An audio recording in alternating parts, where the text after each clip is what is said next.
Assalamualaikum warahmatullahi wabarakatuh.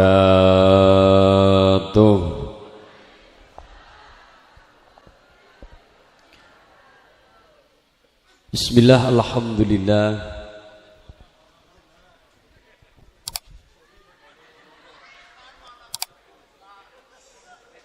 Malah kayak ngedusi mayit.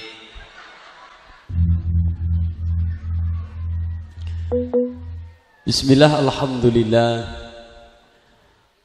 Alhamdulillahi rabbil alamin. Wassalatu wassalamu ala asyrafil anbiya'i wal mursalin sayyidil ghari mukhazzalin at-tahirin kam min fi'atin qalilatin ghalabat fi'atan kasratan bi'iznillah wallahu ma'as sabirin. Subhanaka la ilma lana illa ma 'allamtana innaka antal alimul hakim. Laqad ja'akum rasulun min anfusikum 'azizun 'alaihi ma 'anittum harisun 'alaikum bil mu'minina raufur rahim. Hasbiyallahu la ilaha illahu 'alaihi tawakkaltu wa huwa rabbul 'arsyil 'azim. Amma ba'd. Khadratal mukhtaram wal mungkaram, para alim ulama, para kiai alladzina hum warasatul anbiya ingkang sangat kula ta'zimi, kula hormati, kula pun dibarokah miwah ilmunipun. Wonten ngarsane para murabbi, wabil akhos ngarsane Romo Kiai Haji Sugeng Muallim MAG tansah kula ta'zimi, kula hormati. Minangka pengasuh Pondok Pesantren Al-Fil Kesugihan Cilacap tansah kula ta'zimi ngarsane Romo Kiai Haji Sobar Zuhdi. Wonten ngarsane Romo Kiai Haji Agus Hanafi Al-Hafiz tansah kula hormati. Wabil akhos ngarsane pengasuh Pondok Pesantren Sendika Dawuh Legawa Aji ngarsane Romo Kiai Nur Wahidin. Ketua panitia ngarsane Al Ustad Muin Al Murtadha.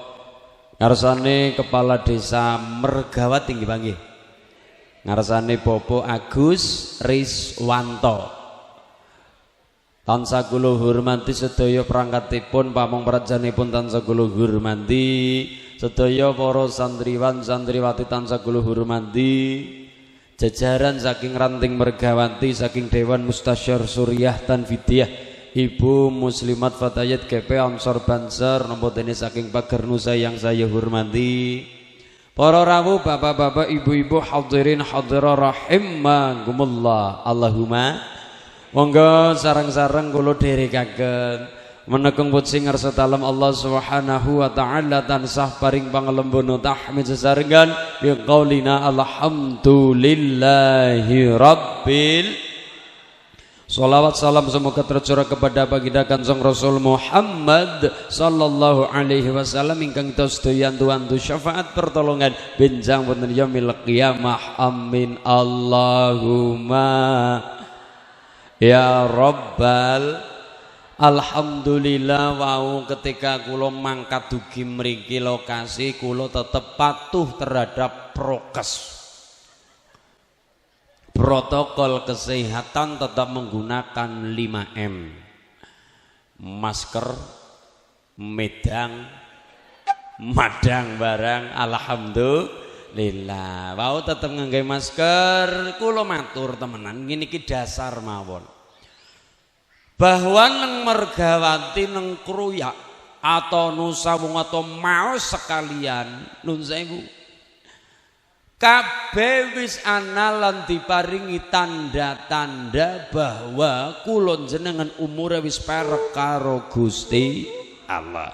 Mungkari menungsa sadar apa ora. Gusti Allah lantaran malaikat Israil alaihi salam wis aweh kabar, wis aweh SMS. Mungkari kula jenengan kari sadar apa ora. Mulane nang Mergawati mbuh ana virus utawa ora, mbuh ana korodul utawa ora, mbuh Ya nggih, buana corona utawa ora kabeh kon tetep lan kudu eling kelawan waspada. Yang namanya mati niku ora nana sing ngerti nang ndi, kenang apa, mergane apa, babar blas ora nana sing ngerti kejaba Gusti Allah. Walaupun masyarakat mergawati ini dipetang petung karepe kuwe melayu menghindar moh karo sing jenenge mati. Wong nyatane Quran wis dawuh, Allah wis ngendika, Allah wis menyatakan.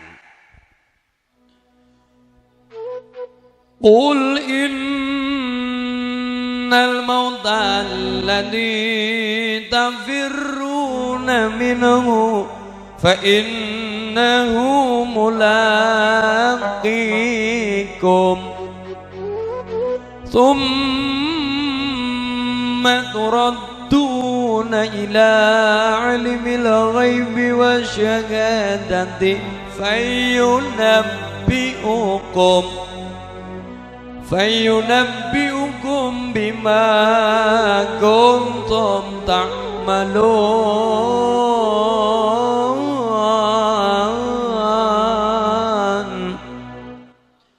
Ya dhaiba ya dhaiba ya dawal ayana istaghna lik wal hawa nadana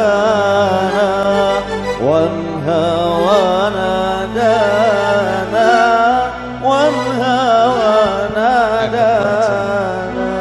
Ya dhaiba ya dhaiba ya dawal Ya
rahmatal alamin Allah Allah khairal judi wal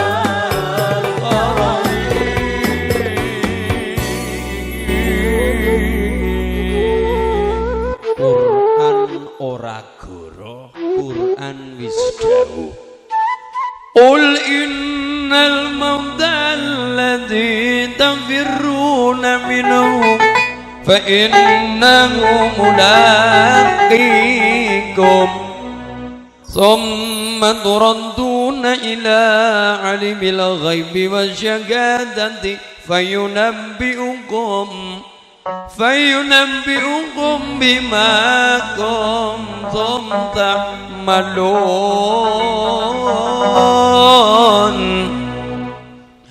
Quran dawuh bahwa Gusti Allah nate ngendika dateng Kanjeng Rasul Muhammad sallallahu alaihi napa ngendikane Allah dateng Kanjeng Nabi Muhammad kandhanono karo masyarakat Mergawati, kandhanono karo masyarakat Cilacap sekitarnya, kabeh umatmu dikandhani. Menungsa pancen dasare emoh mati wong nyatane farro ya firru. Menungsa kuwe karepe melayu dari yang namanya mati. Mulane pemerintah menganjurkan ayo masyarakat kon pada 5M walaupun menterine korupsi 17M. Ya ora apa-apa. Kulon jenengan perintah ayo masyarakat 5M cuci tangan. Bar gue M yang kedua madang. Bar madang terus minum. Bar minum gari kon pada iya medang ya. Bar medang gari nganggo masker. Nun sewu. Nyatane nggih Mergawati dideleng masyarakate. Pancen dideleng disawang orang nang Mergawati lho Karang Rena iya nopo masyarakat ngene kula Karang Rena aja maning Mergawati karepe melayu dari yang namanya mati. Buktine apa?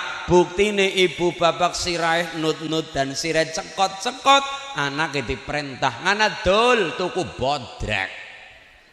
Itu dalam rangka penyakitnya ditambani men kulon jenengan ora gampang mat. Tapi melayu kaya ngapa, berlari kaya ngapa dari yang namanya mati ora bakal teyeng. Mulane guru kula ngendika digambaraken nuwun sewu Mas. Jenengan wedi penyakit aja maning sipate corona. Wedi corona ya ora kena, nantang ya ora kena. Padahal mati, wani mati ya ora kena, wong nyatane mati wani kaya ngapa kita tidak tahu kapan datangnya mati. Wedi mati ya ora kena, wong wedi ya kaya ngapa gedhongono kuncenono, wong mati mangsa wurunga. Mulane Mas nun sewu. Sing jeneng niki mboten sarung nggih, ora sarung nggih. Sing jenenge corona ngendikane guru kula ngoten, sing jenenge corona nang Mergawati. Pancen corona kuwe gambarane corona kaya asu. Corona kaya iya. Kula kan takon, lho dening kados asu kepripun Mbah Yai? Ngene atimu aja mangkel. Sing jenenge corona kaya asu wong kowe pancen jenenge asu. Corona kowe kaya asu ngene gambarane aja kaget disit nggih. Kowe tau doyok asu apa ora? Dereng, nggih ampun ngantos. Tapi weruh wong doyok asu nggih. Semakin wong doyok asu kok wonge semakin melayu, asu le nguber bakale semakin banter. Lah kepripun nek ana wong doyok asu kok tibang glebrak-breg asune bakal mandek le nguber. Berarti napa nek wong doyok asu tidak ada menungsa sing teyeng ngungkuli playune bantere asu. Wong aja mlayu ngepit bae kecekel karo asu. Berarti asu kuwi pancen playune banter. Nek dioyok asu aja mlayu. Tapi kon pada ndrodok, nek mengko sing doyok ndrodok sing ngoyok melu. Lah, nek sing dioyok kula jenengan dioyok asu kon ndrodok, nek wis ndrodok aja meneng bae. Perlune apa? Watu ora kok brenjot watu. Perlune apa? Ngundang-undang sapa sing duwe asu, celuk-celuk sapa sing duwe asu, mergane asu galak kaya ngapa, trengginas kaya ngapa kae asu, mung manute karo sing duwe. Sing jenenge corona ana sing duwe, sing jenenge penyakit ana sing duwe. Sapa sing duwe? Gusti Allah. Sing nambani ya mesti Gusti. Mulane nek daya korotol aja mlayu. Kon padha jegong lenggagrok, maknane bar salat kula jenengan aja terus menyat, perlune jagong grok nyuwun ngundang-undang celuk-celuk nyebut karo asmane Gusti Allah. Mergane Allah sing duwe corona, mergane Allah sing duwe urip kelawan mati, mergane Allah sing duwe penyakit ganas kayang penyakit mung bakal diangkat karo Gusti Allah. Kuwe sing jenenge penyakit mung manute karo Allah. Cara gambarane jereng wau sing jenenge corona monine ngomonge kaya. Iya, dadi engko ibune kondur takon karo bapake ngaji karo ulin oleh Pauli asu. Piye bae. Simpel penting ngaji alon-alon ngaji sing tinggi amura nggih. Nggih dadi kepenak bae Pauli asu iki bae. Nggih, maksudnya pripun nggih Bu? Lah diterangaken ngene Pak, maksudnya iki lho, dadi ora salah paham. Mengko ndarani nggih lah niku. Nun sewu. Mulane napa gagah kaya ngapa nang mergawati ora nana jaminan. Oh niki acarane adalah hal nun sewu.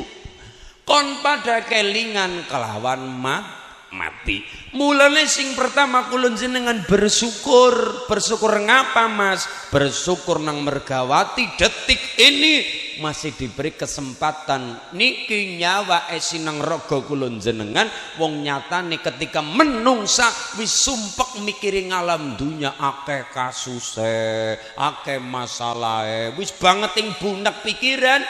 Paribasan kepengin mati kayak gue. Jari Imam Ghazali kon pada ngapane kita sudah banyak masalah bunek mikirin dunya, kon pada dolan maring kuburan.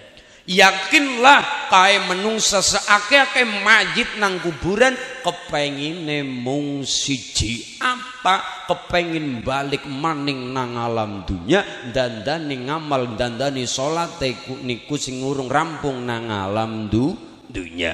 Berarti kita kudu mantap bersyukur kenang apa? Sampai detik ini kita masih dipercaya nang Gusti Allah. Nopo di mana nikmat nyawa ini, nikmati nyawa kula panjenengan tidak pernah akan didapat oleh jutaan orang-orang yang sekarang sudah di alam kubur.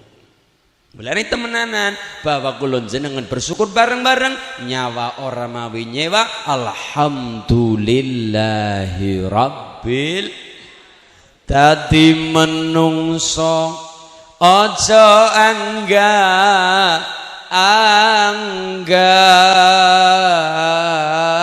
sok nikmati tumumpang. Itu mung becak. Orang bergawati wong mati tumpang na becak ya Pak. Dadi manungsa aja anggang sok nikmati tumumpang. Gawa nyang kuburan lebokno luang landang diurugi pacul njur diidak-idak. Gini apa nggih? Salatullah salamullah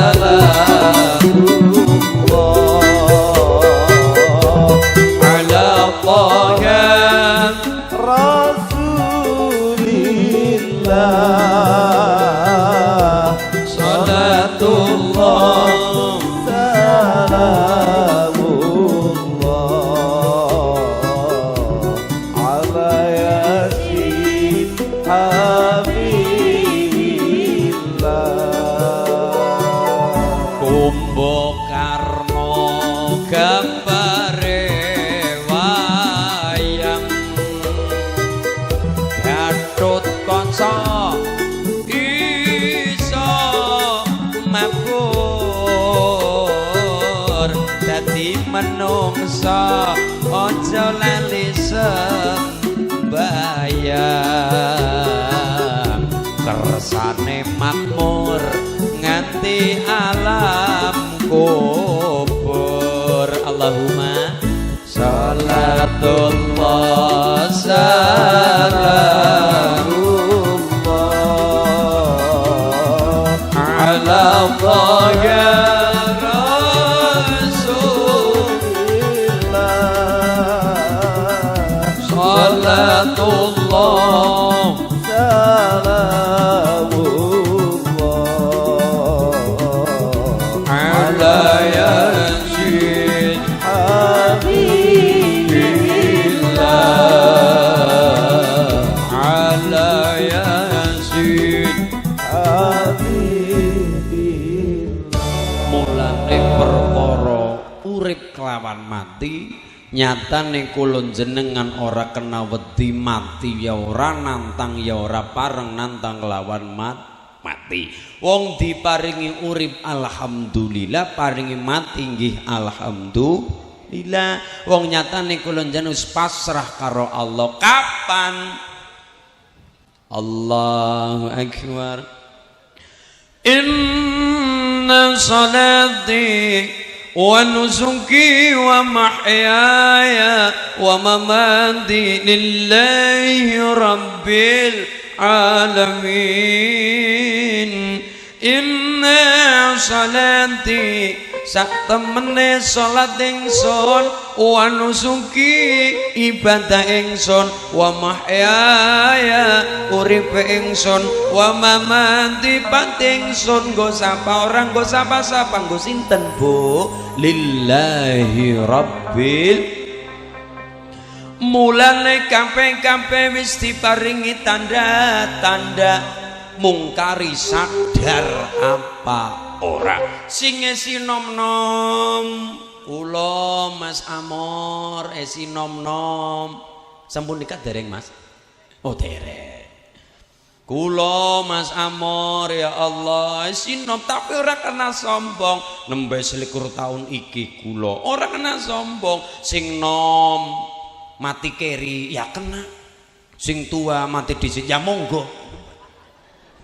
ya iya wong jenenge mati ora kena gawe ribut kabeh-kabeh wis diwehi tanda mungkari sadar apa wong nyatane wis ana ceritane Nabi Yakub alaihi salam Nabi Yakub niku nabi sing diparingi takdir mripate buta Nabi Yakub senajan wuta tapi tidak pernah meninggalkan meminta di malam hari berdoa di malam hari ngertenono masyarakat Mergawati bahwa berdoa di malam hari rata-rata dongane lebih cepat dijabah ketimbang berdoa di siang hari dalile wis cetha wis jelas wa minal laili fatahajjad bihi nafilatan laka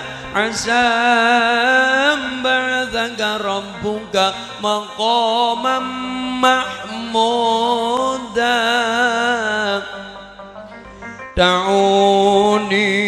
da'uni unaji habibi wala ta'duluni fa'adali haram wala ta'duluni fa'adali haram da'uni sunyuni unaji habibi ولا تعذروني فعلي حرام ولا تعذروني فعلي حرام تعلمك يا ونوح يا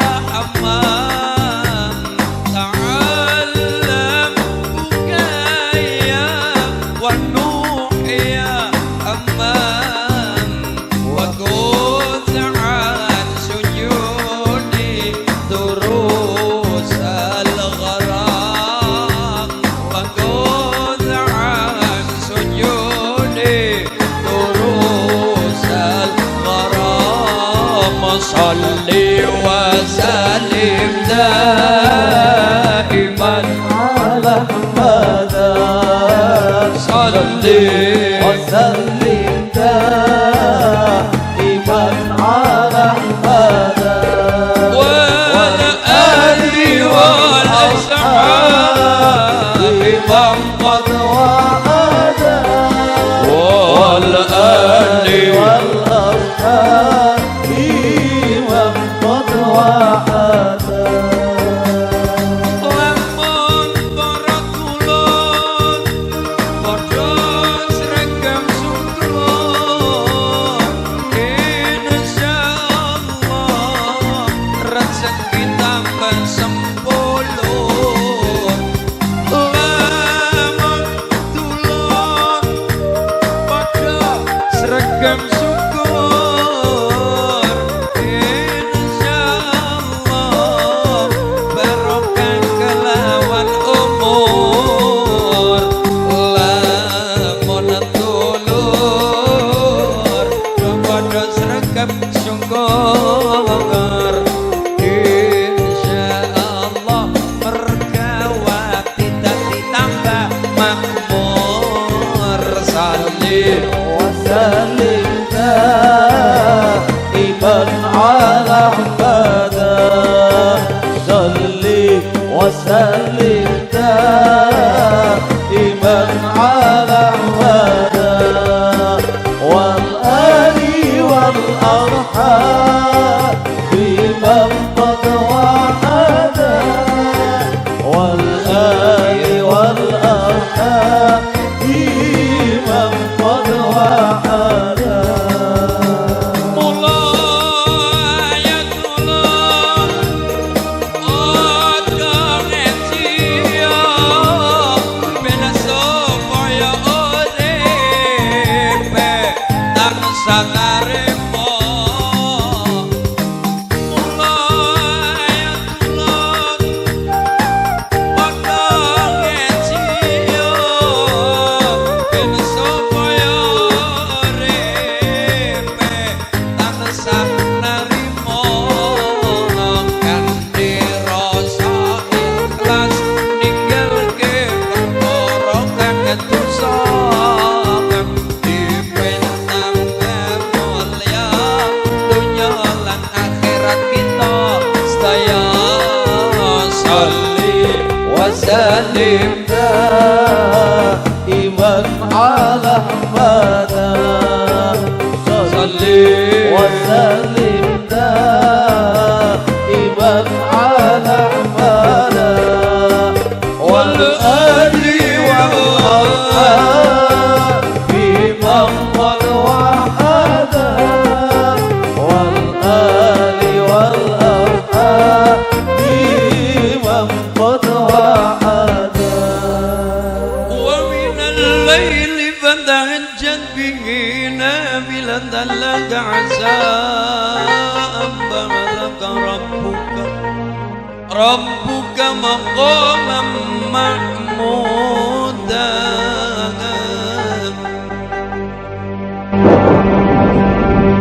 bahwa berdoa di malam hari rata-rata dongane luwih cepet luwih gampang dijabah ketimbang berdoa di siang hari. Gusti Allah disuni diparingi Siang hari berarti paringi cuman koh ketone malam hari luwih cepet dijabah ketimbang donga di siang hari. Contoh logika Mas, iya. Dalile wonten sampun. Logikane kepriwe kenang apa di malam hari luwih cepet dijabah? Bu, Ibu nanti tindak ziarah wali nopo dereng? Sampun. Wali pundi sayang? Pundi? Demak Bintoro. Nggih. Makam Sunan Kalijaga, Sunan Kudus, Mojokerto, Kediri. Makam Mbah Cokrojoyo, Kediri, Sunan Geseng. Niku menawi tindak mriko makam Sunan Geseng Mbah Cokrojoyo jenengan bakal panggih kali guru kula naminipun Gus Nung Adi Kusumo. Nuwun sewu. Ibu bapak menawi tindak ziarah. Misal rombongan. Rombongan ibu bapak dari Kroya sekarang jam 11. Jam 11 ibu bapak rombongan bus numpak tayo. Ya bis ini kan jenenge tayo. Numpak bis nggih matur nuwun. Numpak bis rombongan. Ibu bapak dari Kroya jam 11 kira-kira sampai ke makam utawa mriki mawon sira dicaket teng Mbayak Klaten. Jeng Sunan Pandan Narang nika Mbayat Klaten 3,5 jam dugi ya 4 jam lah suwe-suwene mbok mampir maring kene maring sate nggih Mbak. Ibu bapak jam 11 4 jam 12 1 2 3 jam 3 nanti dini hari sampai lokasi makam jam 3. Makam wali biasane kathah wong jaluk dalam tanda kurung pengemis kok gelem priyatin melek tengah wengi mangkat maring makam jaluk sodakon ibu bapak. Ya Allah, ibu sampai sana jam 3 malam mergane wengi-wengi pengemis ora patia akeh mung wong loro dirogo sak jebule cempuleke ana duit 10.000 kencring bagi mergane mung wong loro tok pengemise 10.000 bagi loro berarti sepengemis kebagian pira Bu? 5.005 olih luwih akeh tur luwih cepet mergane orang dadakan. Beda kalau dari sini bakdo subuh dari sini jam 8 pagi sampai sana siang mergane awan-awan pengemisnya ya pirang-pirang wong 10 pengemis duwite 10.000 bagi wong 10 rata pinten Bu? 1.000 olih ora akeh tur suwe mergane dadak rebutan dadak ngantri. Apa bae nek dadak ngantri kok sing ngantri akeh olih ora akeh tur suwe mergane ngenteni lah nomor diane pira nomor urut antrine pira. Kenang apa doa di malam ini cepet dijabah karo Allah mergane apa? Mergane langka saingane wong liyane pada lah. Kanjeng Nabi Yakub ndonga mergane wong seorang nabi diparingi putra nabi. Nah putrane Nabi Yakub niku terkenal nabi sing paling ganteng ganteng luar biasa. Nabi sing terkenal gagah tampan ganteng rupawan. Nganti Allah mengabadikan panjenengane nabi teng surah naminipun surah Yusuf. Nganti ibune kedanan karo ganteng Nabi Yusuf, ibune kok putrane meteng ketone di USG anake ketone lanang men ketularan Nabi Yusuf diwacak niki bayi nang jabang nang wetengen diwacak surah Yusuf. Di USG ketone anake wadon diwacak surah Maryam. Diweske men ketone anake manden lemu wacakna Al-Baqarah. Ini kaya sapi betina sih. Men kesasaban barokahe Al-Qur'an. Niki Nabi Yakub paringi putra naminipun Nabi Yusuf alaihi salam. Kanjeng Nabi Yakub berdoa di malam hari, dongane ora akeh siji tapi mantep. Dongane napa Mas? Ya Allah, kula ngerti kabeh sing duwe nyawa bakale mati. Pramila ya Allah, kula kepengin sangat ya Allah jenengan kersa nuruti kepengenan kula. Wong Nabi ndonga dijabah karo Allah. Aras hereg. Kenapa? Dijabah penyuwune Nabi Yakub. Jalukane napa? Ya Allah, kula kepengin sebelum saya mati nyong kepengin ya Allah, kula kepengin ya Allah kepethuk karo malaikat sing tugase njabut nyawa sinten gini ko Israil alaihi salam. Kepengin kepethuk. Akhirnya Allah ngijabah Israel dipanggil Israel. Kowe nang kono ya semawur. Israel la baik ya Allah. Kowe len sabut nyawa liren sawetara. Lah wonten napa ya Allah? Mudhun maring alam dunya temonono kawulaku jenenge Yakub. Yakub ya Allah. Ya. Lah wonten napa? Perkarane takon dhewek ngeten ya Allah. Nggih. Mangkat. Mudhun malam hari. Nabi Yakub sedang berdoa malam hari, datanglah tamu sinten? Sinten malaikat Israil alaihi salam. Duduk lawange duk. Assalamualaikum. Nabi Yakub wong mripate buta karo menyat karo gramak. Wong anu peteng gramak kaya babak nggih nek peteng biasane gramak. Lah wong peteng gramak ketemu lawange lawang zaman kuna. Kue lawang ingkang kayu, kuncine ya kang kayu. Nek cara karang nak kunci sekang kayu jenenge grendel. Nang mriki napa Pak? Cangkol nggih, cengkolak, cengkal. Nek ngene kula arane grendel. Apa ciri-cirine grendel? Wong Nabi Yakub mboten saged mirsani di gramak jeg. Oh, ketenger ana barang sing mentol terus digeret. Nggih Pak nggih? Ana sing mentol terus karo gramak. Iya. Iki mulai buning guyu. Wong mentol geret malah guyu. Ana barang wong anu grendel bukak jengret. Waalaikumsalam.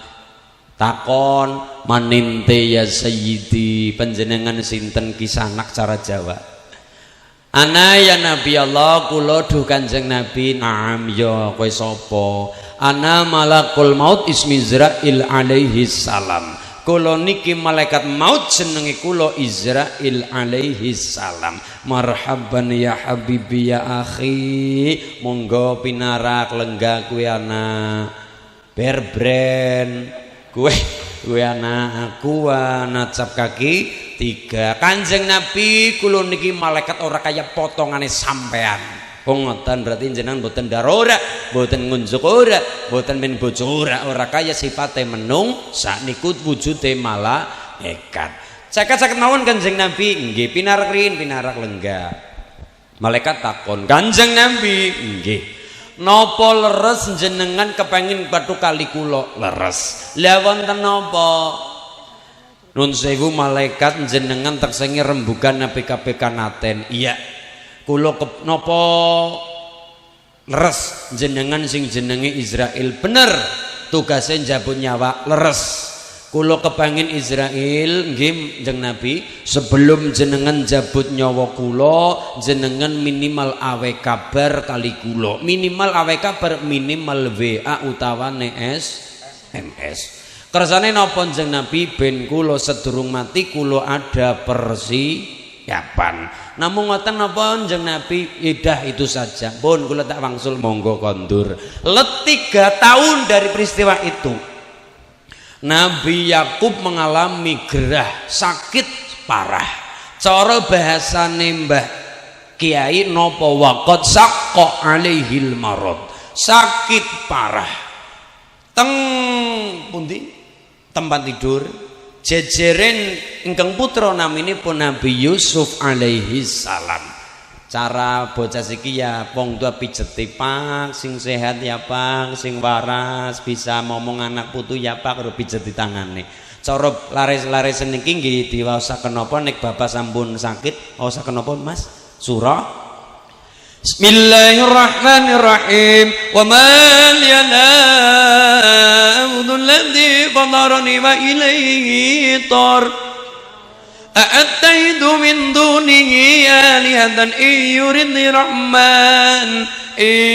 rahmanu bidurin la du'i anni syafa'atukum say'aw wa la yung inni dhalla fi dhalalim inni amantu bi rabbikum fas. Allahumma niku nek cara lare-lare merga wanti. Nabi Yusuf nangis, Pak sing sehat ya Pak, sing waras ya Pak. Krungu ingkang putra nangis, bapak ora tegel atine. Wong tua ora tegel atine ditangisi karo anak karo mandan. Ora kuat yang dipaksa karo Nabi Yakub alaihi salam karo menyasup Yusuf nggih Rama aku tangekno sup badhe tangi Rama iya tangekno sup lenggah di tempat tidur badhe ngunjuk Kanjeng Rama ya kena sup dipundhutke sup pundhutaken karo ingkang putra Nabi Yusuf gelasé dideladel bayune diiling tor ya. Badhe ngunjuk Rama didulang ke sup dulang. Bismillahirrahmanirrahim. Alhamdulillah wong jenenge praktek ya. Wong ujian mbek kudu praktek sekolah ya ana praktek kejamane SMK ya perlu praktek. Sup Yusuf nggih Rama.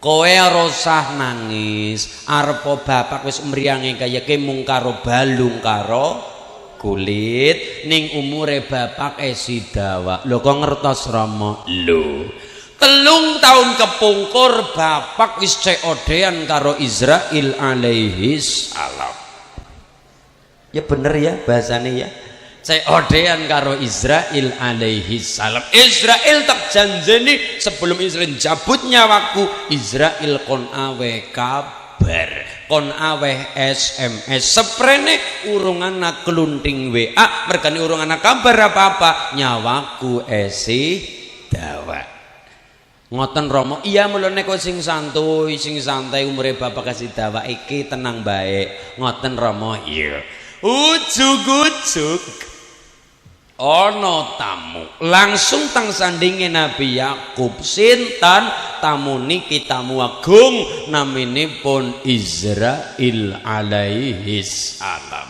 Assalamualaikum jeng Nabi sapa to kowe sapa kula Israil alhamdulillah lehku mriyang sing tilik ora mung keluargaku tok ora mung kancaku tok tapi kok malaikat gelem tilik karo aku ya muga-muga malaikat sawise ditiliki dijenguk karo kowe aku dadi sehat aku dadi waras slamet bisa waras kaya maune Kanjeng Nabi nggih malaikat kepripun nek jenengan meriange kaya wis ora ana acara tilik-tilikan acarane nopo acarane kula teng mriki ya dinas lho kok acarane dinas nggih lah dinas Israel sinapa ya mung siji ora siji njabut nyawa berarti jenengan badhe njabut nyawa kula nggih betul oh berarti jenengan badhe njabut nyawa kula leres berarti jenengan termasuk malaikat sing mencela-mencelek lho kok ngoten jenengan tahu tak janjeni sedurung jenengan jabut nyawa kula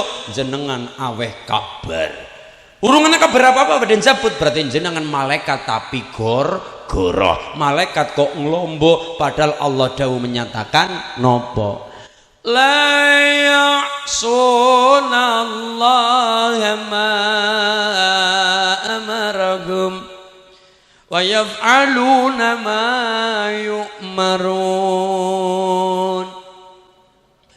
قد أنصح لأبي وربت بحزنها أمي وأرشدني الأستاذ والمعلم أمي وأرشدني الأستاذ والمعلم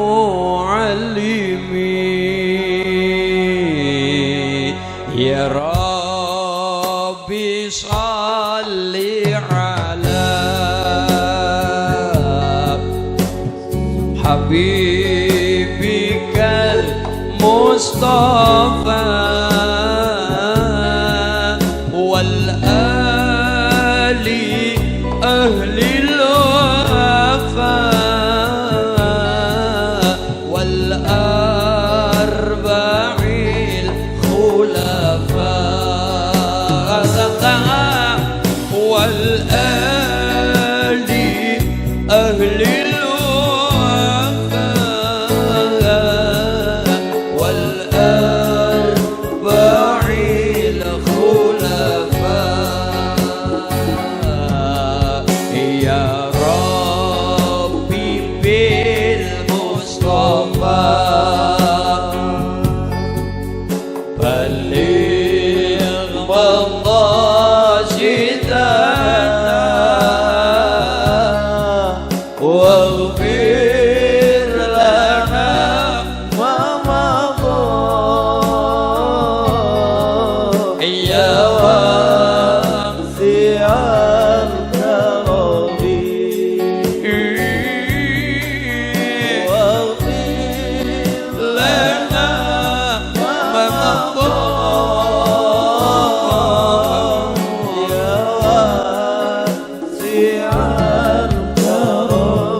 malaikat makhluk sing ora tau duraka manut taat kelawan dawuhe Gusti Allah. Jeng Nabi kula niki ora goroh nyong orang lombo babar blas. Orang lombo kepriwe? Ngurung awe keberapa parem jabut arep apa jabut del-delan jabut apa jabut. Ora awe kabar apa del-delan jabut. Ning kula wis awe kabar. Kapan? Jenengan sing ora sadar, iya kapan? Napa badhe kula ungkit? Monggo nek saged. Nggih, badhe kula amit sewu Kanjeng Nabi kula ungkit kabar-kabar menika. Monggo nek saged. Wasta'rasu sayba.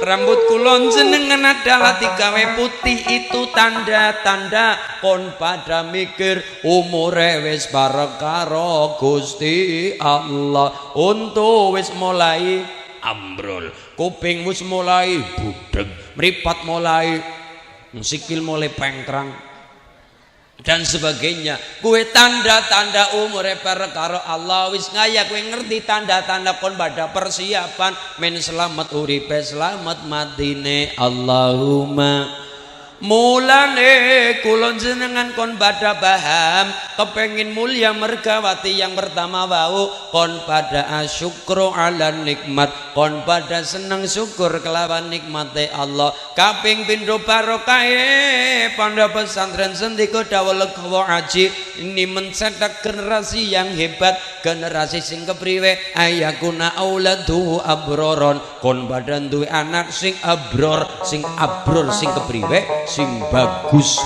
Abror kue artine bagus. Sing bagus sing kepriwe? Sing soleh kelawan solehah. Lah sing soleh sing kepriwe? Soleh sing kepriwe?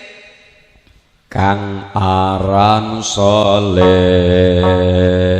bagus atine karana mapan saring ilmune langkung parekah lan ma'rifate uga akeh kot mancing rasane kok hakikat mancing rasane mangga ya Rasulullah salamun alaik ya Rafi asani wa taraki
Muhammad Rabbi salli alaihi ayakuna awladuhu abror kon badan duwe anak sing abror bagus sing soleh kelawan liha barokah pondok pesantren seniko dawuh legowo ngaji adalah mencetak bocah orang mung pinter tok tapi ya bener nun sewu mulane ana wayang jenenge Baror Tasaunan Baror bagus tak apane saunan atine gedene bratasena sampai jenenge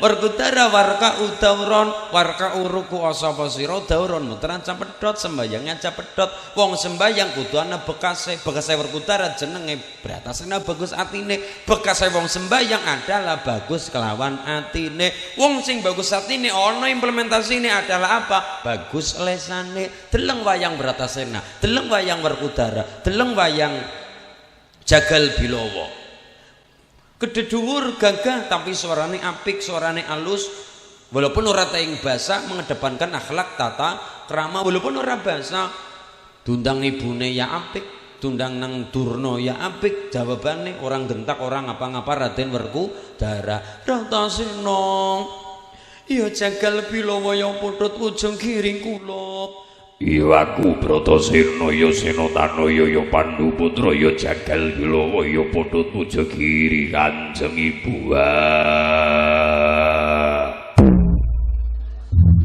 si gedhe pangapurane kelawan aku wong anom kang ora iso tata basa kelawan nyembah kelawan wong tuwa Kanjeng Ibu karo gerem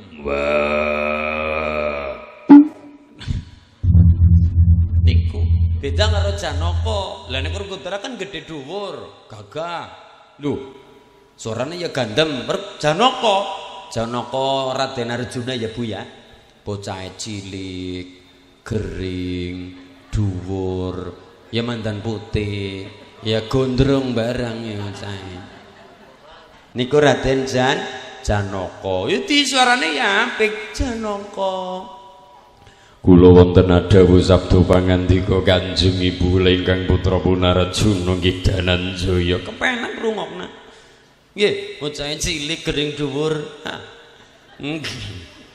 Mung janoko. Iku kalem wayange mergane wong sing ahli swarga tanda-tanda yang pertama wajhun malihun, wajahnya cerah berseri-seri mergane sering diambah karo banyu. Banyu itu banyu akeh lah, banyu wudu kalem adi sawang adem lho. Nggih, tangane yadun sakiyun, tangane amo demenyahnya sregep sedekah, bahasa Cinane cangcung. Nggih niku nggih seneng sedekah kaya masyarakat mergawati. Beda karo wong sing ado kang banyu wudu, ado kang musala, ado kang pondok pesantren, ado kang ilmu, ado kang Quran. Gambarane ya kaya niki. Awake gedhe medeni tutuke manga-manga rene abang, mripate mendelik-mendelo melolor gedhe kaya nduk ceplok. Suarane ya wong jenenge buta, wong jenenge gandar, suarane ya medeni misale nggih Pak mergawati kan seneng wayang nggih Pak nggih. Nah, miki tegawe lakon babat mertani. Kengenjang kula 29 ndalang teng Kedung Reja. Kroya soli wayangan urung Pak? Oh dereng. Kula ngenjang wayangan teng Kedung Reja sedalu natas. Kedung Reja desane entu kok. Niku sampun mulai wayangan, kawonganten mulai wayangan, Kedung Reja wayangan. Kroya nusul Allahumma. Ya. Kumbakarna niki Kumbakarna. Lah misalnya tegawe lakon babat mertani ya ora beda karo niki. Buta gedhe nganggo mekutha. Suarane ya jenenge begandar, Pak. Suarane gandar prih Mas? Misale saking pager nusa pengen belajar ndalang, monggo. Nah. Ilah dalah. Ilah. Oh. Arimba duwe adi jenenge Arimbi, anak wadon sing mengko dibojo, adi wadon sing mengko dibojo nang Bratasena engko duwe anak jenenge Gatrut Kaca. Arimbi. Kakang Arimbo, Kakang. Iya. Wong wadon ya mandan lenze patute. Arimbi. Iso Kakang. Kowe tek sawang-sawang telung dina kowe mung prengat-prengutra. Kowe lagi mikir apa Arimbi? Kakang. Iya. Engko jan ora mikir apa-apa, Kakang ora mikir apa-apa. Lah kok mrengut? Apa kowe kurang busana sing dipeni? Apa kowe kepengin busana sing sarwa emas? Apa kepengin apa sayang? Aku ora pengen apa-apa, Ning ya bloko, wong tuwa kaya aku diprenguti adik rasane kaya ngopo larane. Mula kowe matur arep kaya ngopo kowe kuwi anake Trembuku siji sing wadon, kaya ngopo kowe minangka dadi gentine biyung. Mulane yen kowe duwe karep aku kudu iso nyembadani kowe karepe apa? Kowe duwe karep apa? Apa njaluk skincare? Apa njaluk lipen sing warnane ireng? Apa njaluk apa? Ora kok Kakang. Ning kowe bloko. Aku tak bloko Kakang. Iya. Aku telung dina prengat-prengut jan iki lagi mikir. Mikir apa? Mikir bab perkara sumpenan. Lho kok ngimpi dipikir? Kang mongko ngimpi kuwi kembanging turu kala mangsa ana nyatane, kala mangsa ora ana nyatane. Mungkari impene kepiye wayahe apa? Apa kaya ngono, Kakang? Iya. Kowe ngimpi apa? Apa saben ngimpi beda tegese? Ya beda-beda. Umpama ana wong ngimpi olih bayi utawa nemu bayi, kowe jarane wong tuwa bakal nemu rezeki sing banget ing gedhe kang ora dinyono-nyono. Kaya ngono. Iya. Umpama Kakang. Iya. Aku ngimpi adus banyu butek. Kowe bakal nemoni perkara sing banget ing gedhe mergane banyune banyu butek tur nyemplung nang banyu butek. Kaya ngono Kakang. Iya. Lah kowe ngimpi apa? Kakang. Iya. Aku isin. Lho kok isin-isin kene ngopo? Wingkari bloko karo pun Kakang. Ning aku isin temenan Kakang, aku isin. Mula matur men ora isin. Iso Kakang, aku ngimpi Kakang. Ngimpi apa? Anu Kakang, Ya. ngimpi dicokot ula. Kowe ngimpi dicokot ula. Artine apa Kakang? Jere masyarakat Mergawati yen ngimpi dicokot ula wong kowe si prawan, jere bakal oli jodoh perkara jodone mung kari ulane kepriwe. Apa beda-beda? Ya beda-beda ulane kepriwe beda-beda maknane. Umpama Kakang umpama. Iya. Aku dicokot ula, ulane gede dawa. Ulane gede dawa. Bisa. Kowe bakal diboyong karo wong lanang sing pinter oleh nyambut gawe tur bisa dadi wong sugih. Mergane trampil ceket-ceket anggone nyambut gawe. Kaya ngono Kakang. Yo, Contone sapa? contone tukang syuting. Pinter nyambut gawe. Dela-dela ngintip tukang syuting. Kaya ngono Kakang. Iya, Umpama Kakang, iya umpama. aku dicokot ula, ulane ki mandi, wisane mandi. Ulane mandi wisane mandi. Contone ula kobra cara saiki. Iso Kakang. Kowe bakal diboyong karo wong lanang sing sregep prihatin, seneng tirakat, seneng tapa brata. Kaya ngono. Yuk, Umpama Kakang umpama. yuk. Aku dicokot ula, ning ulane cendrek. Dicokot ulane cendhek, kowe bakal diboyong karo wong lanang sing gembeng nyambut gawe. Dela-dela turu, udan turu, ora udan pada turu. Apa meneng siki musim pancal kemul ora menyat. Kaya ngono. Iya. Lah kowe cokot kepriwe? Aku dicokot Kakang. Ya ulane kepriwe? Ulane gedhe. Ulane dawa. Yo mandi tur nglibet. Ulane gedhe dawa mandi tur nglibet. Iso Kakang iso. Kowe bakal diboyong karo wong lanang sing asale sekang Karangrenak, Kecamatan Maos. Bocahe ora gedhe ora cilik, ya mandan gering, ya gondrong, ya putih, ya senenge blangkon. Umpama Suarane buta. yakin kaya ngadusi mayit. Ya Allah. Ora apa-apa jenenge usaha. Ya. Niku dadi nek nyorakna butang enten niku nggih Mas, jenengan badhe belajar ndalang. Wayange gedhe, ndingkluk lho beda. Pada buta nek ndingkluke beda suarane nek dengar kaya jambu mangli. Lah dalah. Oh, ora patah gedhe tapi nek ndingkluk. Bathara kala luwih ndingkluk suarane luwih gedhe maning. Lah dalah. Lah. Oh. Nek telake bodol.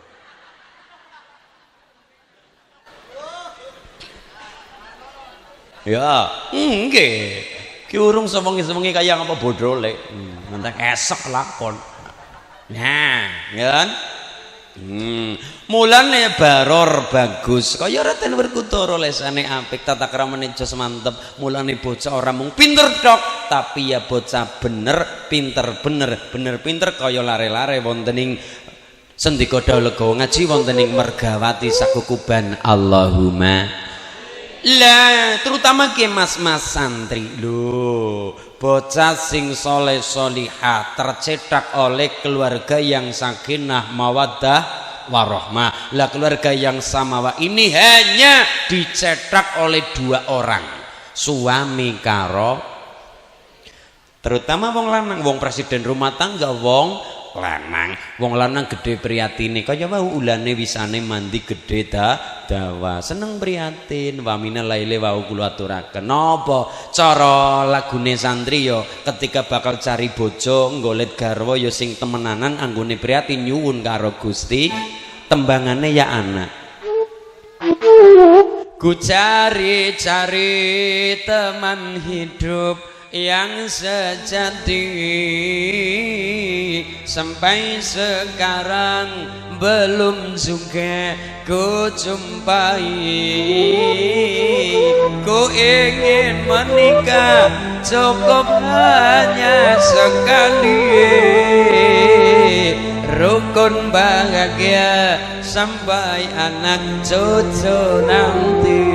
Gimana Mas Amor nggih? Iya. Ku cari-cari teman hidup yang sejati sampai sekarang belum juga ku jumpai.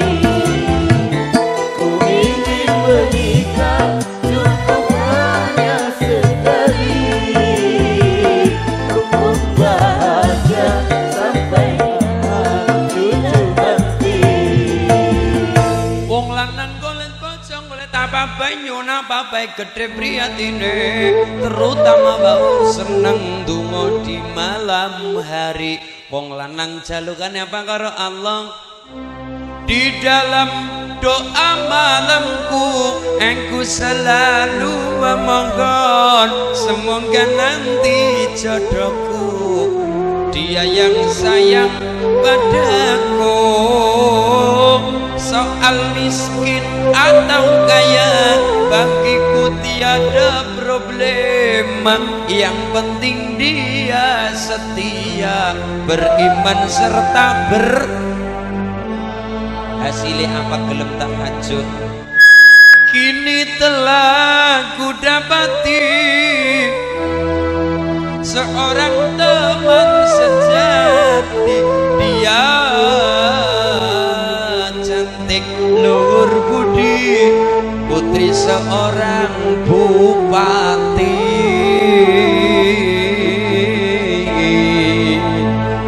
Wis seneng karo jebule ditinggal rabi, ya ora apa-apa lah, berarti urung jodoh.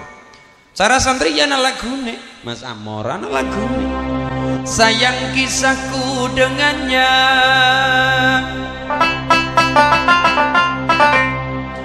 hanya sekejap saja.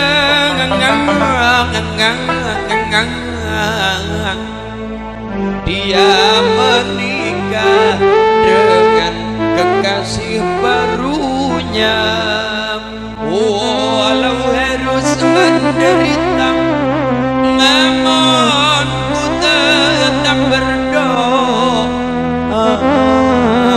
semoga dia yang ku cinta berbahagia.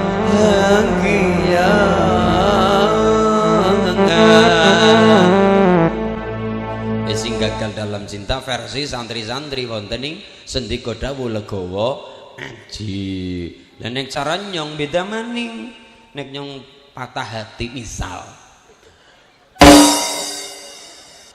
lagune beda karo ngantemi gedebok salam dari Binjai.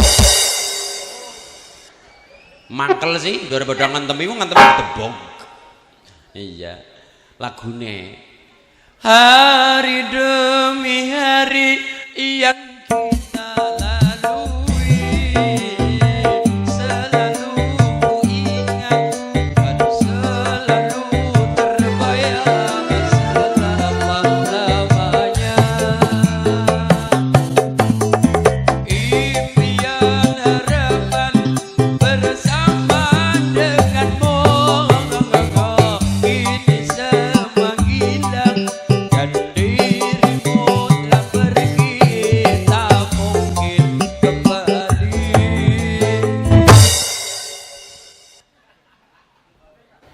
Ya, nggih. Pun ngendikane wau kala wingi Mas Nur Wahidin ngene kula. Ngajine sing santai, sing seneng-seneng nggih Mas. Siap. Wong kula nggih kelingan ngendikane Gus Bahak bahwa wong ngaji pancen kudune guyon, wong ngaji kudune seneng. Nek ngapa wong ngaji kudu seneng? Wong ngaji zaman akhir. Kowe pancen beja-beja ngaji nang zaman akhir. Kenang apa nuwun sewu? Sing jenenge masyarakat rawuh teng pengajian apa meneh nang zaman akhir ki beja-bejane zaman, beja-bejane wong sing pada rawuh nang acara pengajian. Kenapa? kersa ora nang pengajian kudu seneng. Wong ngaji kudu seneng ngaji aja nganti kalah karo senenge wong pada dangdutan. Aja ngasih kalah karo senenge wong pada dolanan kertu. Aja ngasih kalah karo senenge wong sing pada maksud mulane napa ngaji kudu seneng mergane apa? Ibu bapakku semasalah kula pada mau masalah akeh. Ngaji kudu seneng, ngaji kudu bunga, ngaji kudu bahagia. Kenang apa? Wong ngaji acara pengajian sami rawuh bangga hebat. Nyatane berarti nopo? Ibu rawuh teng mriki telah mengalahkan nikmate nonton TV, mengalahkan nikmate nonton sinetron, mengalahkan nikmate nonton Ikatan Berarti nopo? Barokah ngaji pada mangkat ngaji berarti nopo? Kudu bahagia, kudu seneng, kudu bunga. Ngaji sing diceritakna sing medeni lho ya sing krungu pada wedi. Mulane napa ngaji kudu seneng kados Gus Bang ngendika ngaji zaman akhir kudu digawe seneng. Mergane apa? Barokah pada mangkat pengajian telah mengalahkan maksiat yang tidak didatangi. Gara-gara ngaji mangkat ngene pada orang nonton dangdutan, gara-gara ngaji mangkat ngene pada orang maksi. Barokah ngaji berarti nopo? Orang lakoni barang sing mubah, orang lakoni barang sing maksiat. Barokah ngaji kudu seneng, kudu bunga, kudu bahagia. Allahumma. Mulane bener sendika dawuh legawa ngaji kudu sing lega atine, sing bunga, sing seneng. Ngaji kudu seneng. Lah niki barokah nang apa kula mboten orjen mboten wayang ben ngapa ngaji barokah. Ya ora ketang sepira kudu bisa mlebu nang ati kula jenengan. Insyaallah barokah ngaji keluarga mergawati sing sakinah mawaddah warahmah, kesasaban sholawat, kesasaban barokah syafaat Kanjeng Nabi, kesasaban barokah Quran mergawati keluarga sakinah mawaddah warahmah, dzurriyyah saleh kelawan sholihah. Allahumma ya robbal. Nggih. Mulane ngaten. Niku sing gagal dalam cinta ya wajar. Wong jenenge perjalanan cinta wong menungsa kowe kudu nglewati 11 tahap. Kula baleni menungsa nglewati 11 tahap. Sing pertama tahap mas kumambang, nyawa kemambang nang swarga. Loro 9 wulan bayi lahir tahape mijil. Bar mijil menungsa gede, bayi gede jenenge bocah fasene kinanti kanteni agama karo akhlak. Bareng gede kinanti dijenengi sinom, bocah bakal dadi bocah nom. Sing nyoting ya nom, sing gondrong sinom, si pira Mas 17 tahun. Iya, si 17 tahun 17 ping 3 ya Mas ya. Iya. 17 tahun. Nggih. Oh, sinom. Bocah sinom nomor 5 napa? Asmoron jatuh cinta. Tak ikut sing rasa coklat. Wong jenenge ben cinta senajan keling-kelingan gunung. Lho, wong tresna mesti ngulati nyabrang segara wedang lebur lulu sun langkoni umpama ora kelakon ngupaya suka mati.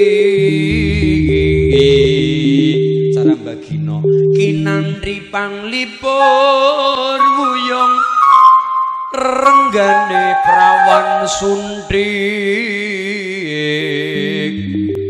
esi cilik doyan nginan tapi pinjung tur mantesi pendadene yen diwasa bumi langit gonjang ganjing sindene nyaut larane lorong ngesuk nang kapayang bae ngesuk iya eman-eman suarane iya lah ngeten. Page nomor 5 gam napa wau asmarandono. Wajar cinta itu adalah wajar. Cinta itu wajar. Rasa cinta pasti ada pada makhluk yang bernyawa sejak lama sampai kini tetap suci dan abadi. takkan hilang selamanya sampai datang akhir masa. Takkan hilang selamanya sampai datang akhir masa. Renungkanlah. Lagune sinten Mas? Megi Z napa sinten niku? Supek lho. Nggih. Lah niku ya Allah. Wajar cinta, tapi wajar cinta kudu ana lanjutane. Napa gambuh jumbuh lanang wadon bangun rumah tangga. Gegarane wong akrami lho mlebu ngono. Tutu pondok tutu rupa among ati pawitane.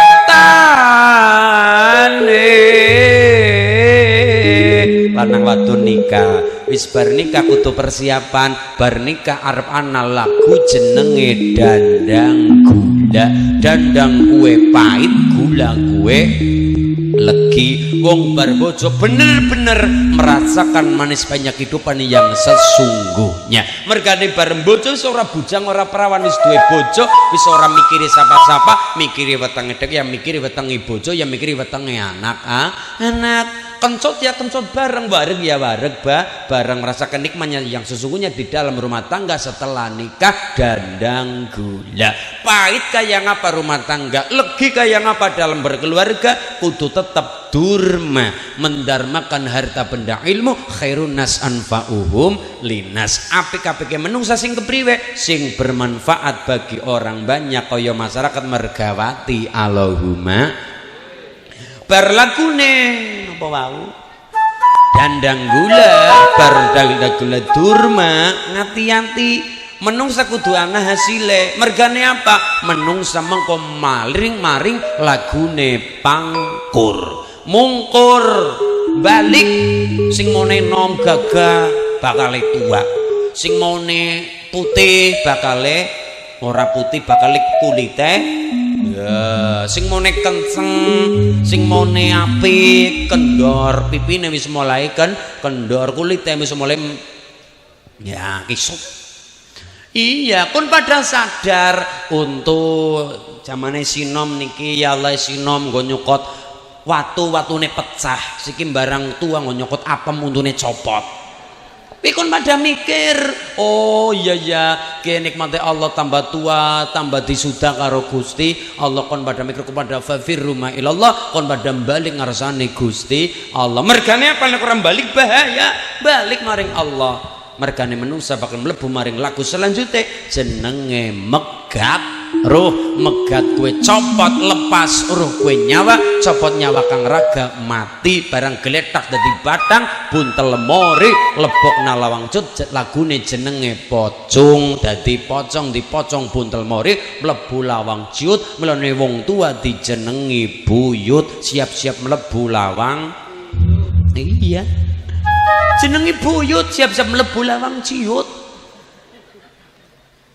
Ketika nang dunya ratu ngaji, ratu kenang banyu wudu, ratu kenang kurung wadon ora gelem makan maring musala masjid. Ya Allah ngapa takoni malaikat mlebu dadi buyut mlebu lawang ciut. Takoni malaikat man rabbuka, langap-longo tok. Langsung bareng dadi buyut dicanggah nang malaikat. Wedi ndeleng akhirat dadi wareng. Mulane jago sing wedian diarani jago wareng. Bareng dadi wareng wedi ndeleng akhirat mlebu nang neraka nang malaikat diudek-udek nang neraka digantung kaya siwur. Rubike model madil kaya tarangan bodoh, lajur mumur kaya gedebok bosok. Mulane pangkat menungsa nang alam dunya wiwit anak bapak simbah buyut canggah wareng dekudek gantung siwur tarangan bodol gedebok. Sing gawe sapa? Sunan derajat. Lho wong Jawa kudu paham, wong Jawa kudu ngerti, wong Jawa duwe doa tolak balak. Kowe ora mung tembang-tembang tok ndarani Pak, nek dipuasani ditirakati mantep hebat. Bocah nangis rewel, cekel bathuke ditembangi men ilang sukertane ilang sawan. Bayi ilang sawan ilang barang sing rapi. Bismillahirrahmanirrahim. Ana kidung lho rumangsa ing wengi ora mung tembang tok. Nek paham ku donga ampuh, Teguh ayo luput ing leloro luput bilahi kabeh dipahami jajal perkata jim setan datan purun padha ora gelem paneluhan tan ana wani miwah penggawe ala santet gunane wong luput geni atemahan tirta geni dadi tirta geni sing panas kaya dadi adem dadi banyu berarti kabeh barang sing jahil medhakil pada sirna maling adotan sedhak mring mami tuja guna tan tumomo donga ora mung lagu-lagu tok ora mung maca pathok tapi dongane Sunan Kali Jogo kalau kita pahami kita perhatikan kuwi donga ampuh kalau kita pahami kuwi dongane nyuwun karo Gusti Allah ben kabeh sukerta kabeh barang sing elek santet sihir kabeh ilang kegawa angin kau napa kegawa barat agung langgeng-langgeng saking kersane Gusti Allah mulane diawali bismillahirrahmanirrahim pertama mesti nyuwun karo Gusti Allah kut aja ditinggal ke bismillahirrahmanirrahim niku lan iki wong Jawa kudu paham Jawane kudu ngerti Jawane niku mulane napa kula ngertos bahwa niki lagu-lagu tembang-tembang terakhir lambang mulane jenenge cara wayang niku gunungan cara bahasa pedalangan jenenge kayu purwa sejati cara suluke Mbah Kakung napa Mbah kayune purwa sejati pangira jagat godhong kinaryara membi ngesuk nanggap dan trik pemasaran Mas nggih kudu trik pemasaran lah dhuwur ana panca warna kembang gandane arum panca lima warna rupa limang perkara kudu weruh salat sing limang waktu ngisore gambar kembang anak gambar kukila kaswari sing ijo-ijo niku kukila manuk kaswari merak manuk merak disawang manuk merak apik wulune larang regane padahal menungsa apik akhlake larang regane manuk merak ilang wulune ilang regane padahal menungsa ilang akhlake ilang regane ngisore manuk merak anak gambar lutung ketek bleketer munyuk kita belajar maring ketek sing jenenge ketek senajan digambarakan kewan gragas tapi kita belajar maring ketek iktibar pelajaran nopo ibu nek nyawang ketek sing disawang apane ibu napa nek ketek lagi berduaan lagi pacaran keteke pet nah petan ketek senengane petan lah wong petan golet apa iya masa golet gedhuk ya ora mungkin golet siji golet tuma lorong golet kor telung golet lingsa kita belajar maring ket iya dadi engko ibu kondur takon bapak oli apa ngaji karo ulin oli iya miki oli asus iki oli ketrek ayo iki bae santai mawon ngaji karo santai mawon oli kan ketrek lha kepriwe ibu lah dijelasaken karo ibune ketrek iki maksude Pak ketrek iki ya sing jenenge ketrek wis senengane petan urip nang alam dunya kudu seneng metani awake dhewek aja seneng metani uripe wong liya petan metani awake dhewek wong petan golete telu siji golet tuma loro golet kor telung golet lingsa maksudnya napa Bu lah kayak Pak ceritanya kayak jare ulin niki nggih ceritanya sing pertama wong petan golet tuma wong metane wae dhewek sing pertama carane kon padha eling karo wektu sing 5 subuh duhur asar maghrib karo ngisa nggo ngapa sembahyang diantaranya nggo sembah karo Allah diantaranya adalah sosial kita secara sosial adalah kon padha kor nggo koreksi awake dhewek Sembayang setelah itu nggo ngapa? Nggo kon pada lingsa eling karo sing kuwasa, tuma eling wektu sing lima, kor koreksi awake dewek. Nomor telut lingsa kon pada ayu eling karo sing kuwasa, kor tuma lingsa. Dibuntel kresek gawa bali. Lah wong oli-oli tumakor karo lingsa. Ngisore gambar malah gambar kethek adalah kebo sebelah tengen, macan sebelah kiri. Iki simbol wong sing duwe derajat pangkat, senajan salah kaya ngapa wong duwe salah tapi duwe pangkat ya teh yang ngapa. Tapi kebo sebelah tengen bodoh, ora duwe apa-apa tapi mergane tangan walaupun bener ya tetep ora teh yang ngapa.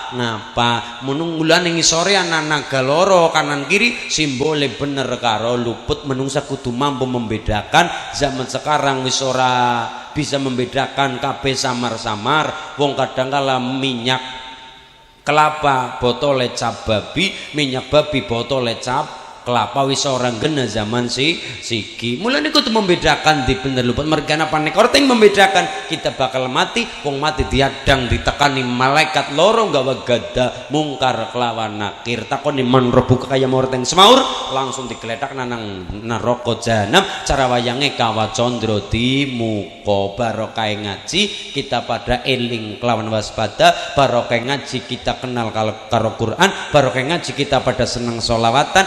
Masyarakat mergawati kesasaban barokah ilmune para alim kiai, kesasaban kelawan syafaat Kanjeng Rasul, kesasaban kelawan karomah para wali min jumlah auliya kekasih Allah. Allahumma ya rabbal hasbi rabbi jalallah ma fi qalbi ghairullah Nur Muhammad sallallahu la ilaha illallah. Monggo hasbi rabbi jalallah. Kali sorbanisasi saking panitia muter ngiringi lari-lari kodak amal muter. Monggo gunakan kodak amal. Sallallahu la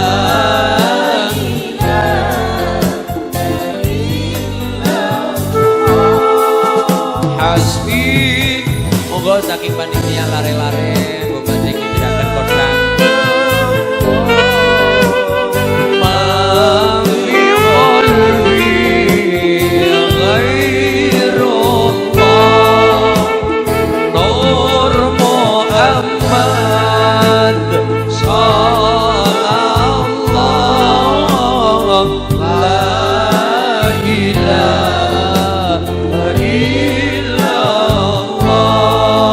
Hasbi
hasbi rabbi jalallah fi qalbi ghairullah Nur Muhammad Sallallahu la ilaha sing pungkasan hasbi rabbi jalallah ma fi qalbi ghairullah Nur Muhammad Sallallahu